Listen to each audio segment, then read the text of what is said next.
Hi everyone and welcome to Ron's Garage. Thanks for coming back. Today we're going to cover changing the antifreeze on a KTM 530 EXCR. I'm sure that if you have a 530 EXCR you've experienced the boil over.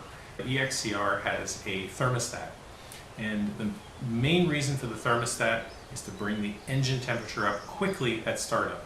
Now, since we've desmogged our bikes and our bikes are running a lot better now, they're starting a lot better, we should address the overheating and the cooling problem.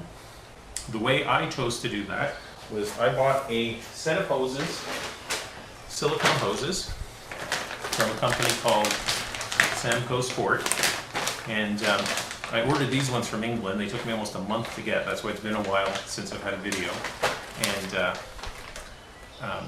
they're made of a high temperature silicone, and the most important hose in the bunch is this one here. It has a Y shape and it bypasses the thermostat altogether.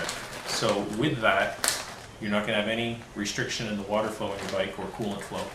And to top it off, we're going to use a product called Evans NPGR. This is what they use in race cars. This is what they use in the most high performance engines on the planet. This particular formulation of Evans is meant specifically for motorcycle engines and radiators with very small and plentiful cooling channels.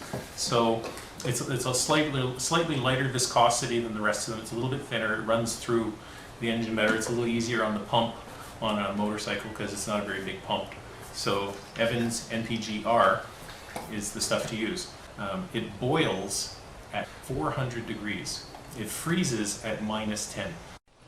Okay, so first thing we're going to do is get rid of all the parts that are in our way, and that would include the seat, the gas tank, radiator shrouds, and that'll give us open access to the engine so that we can work on the cooling system. Now comes the part where we drain the coolant, and you notice there's a few different bolts on your water pump, and we're going to go for the one that's on the very bottom right here. So now I've got the container underneath the water pump, holding it with my knee, and you'll see what happens when I release the suction from the top radiator cap. There she goes, right into the container. So there, I have my temporary seal wedged in around the blowgun end, and I'm going to put just a little bit of pressure into the system. You can see what happens down below. We get some extra coolant coming out. You know what? There we go. Okay, so now that we have most of the coolant drained from the system, well, virtually all of the coolant drained from the system, I'm going to start undoing the hoses to replace these hoses with my brand new Samco silicone hoses. Okay, I removed the bottom hose. This went to the right radiator, this went to the left radiator, and this came straight off the water pump. So here we are here. We'll go to the next step. We're going to undo the thermostat, and we'll take that off from the bottom of the right radiator, the front of the cylinder head, that one right there, and right at the base of the frame right there underneath the underneath the frame. So I'll take those off next. What's going on? Okay, here's the thermostat housing and the associated hoses off the bike. There's the little bypass that was on the bottom. There's the one that went straight into the cylinder head, and this one went up to the center distribution tee here, and the hose actually slips around this right there. See, it has a little bit of play. If you look there, there's like a little rolled taper on the edge so that they don't cut into the hoses like the standard ones do. So we'll put those on instead of the ones that came with the bike, and they're a little bit more gentle on the new silicone hoses. Okay, there's the upper hose and how it should look. It comes off of the top of the cylinder head, or the front of the cylinder head, up into the frame, and there's a piece of aluminum tube inside of there that it clamps around. If you look very closely, do you see how the rubber goes inside of the frame? There's the tube inside of the Samco hose, and the Samco hose goes slightly up into the frame, and it actually protects that aluminum hose from dingling back and forth in there and abrading itself. So you want to make sure that you slip that hose up inside of there. They were kind of sticky, so what I did was I put some of the prep fluid on the inside of the tube, and it made it slide right up onto the inside. We're trying to get this side onto the water pump. It makes it a bit stiff if you put the other side on first. If you put the left side of the radiator on before you put this one on, it makes it very difficult to get on. So I removed it from the left side of the radiator. This one slipped right on because you have to move the hose that way before it can come back this way. And that's it. So now we're going to go to the next step, which is to fill the bike with the race prep fluid, and we're going to run it for a little bit with that fluid. So now we're going to begin the process of filling the bike with the race prep fluid. So the first thing we're going to do is put back in the drain plug.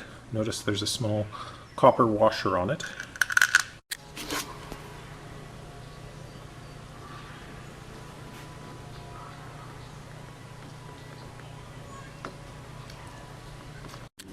So now I'm going to start it with just the fluid, or I'm sorry, just the gasoline that is in the carburetor.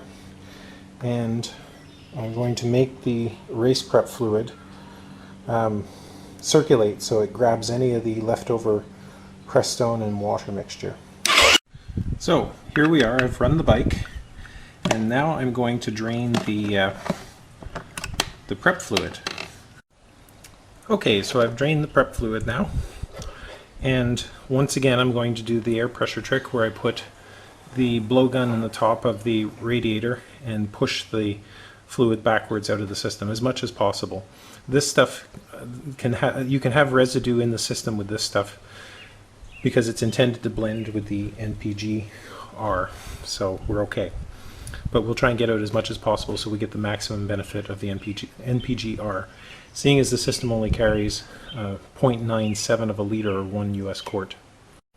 Okay, so now I have the system drained, and I'm going to take my torque wrench, which measures in foot-pounds, and I've set it to 7.5 foot-pounds.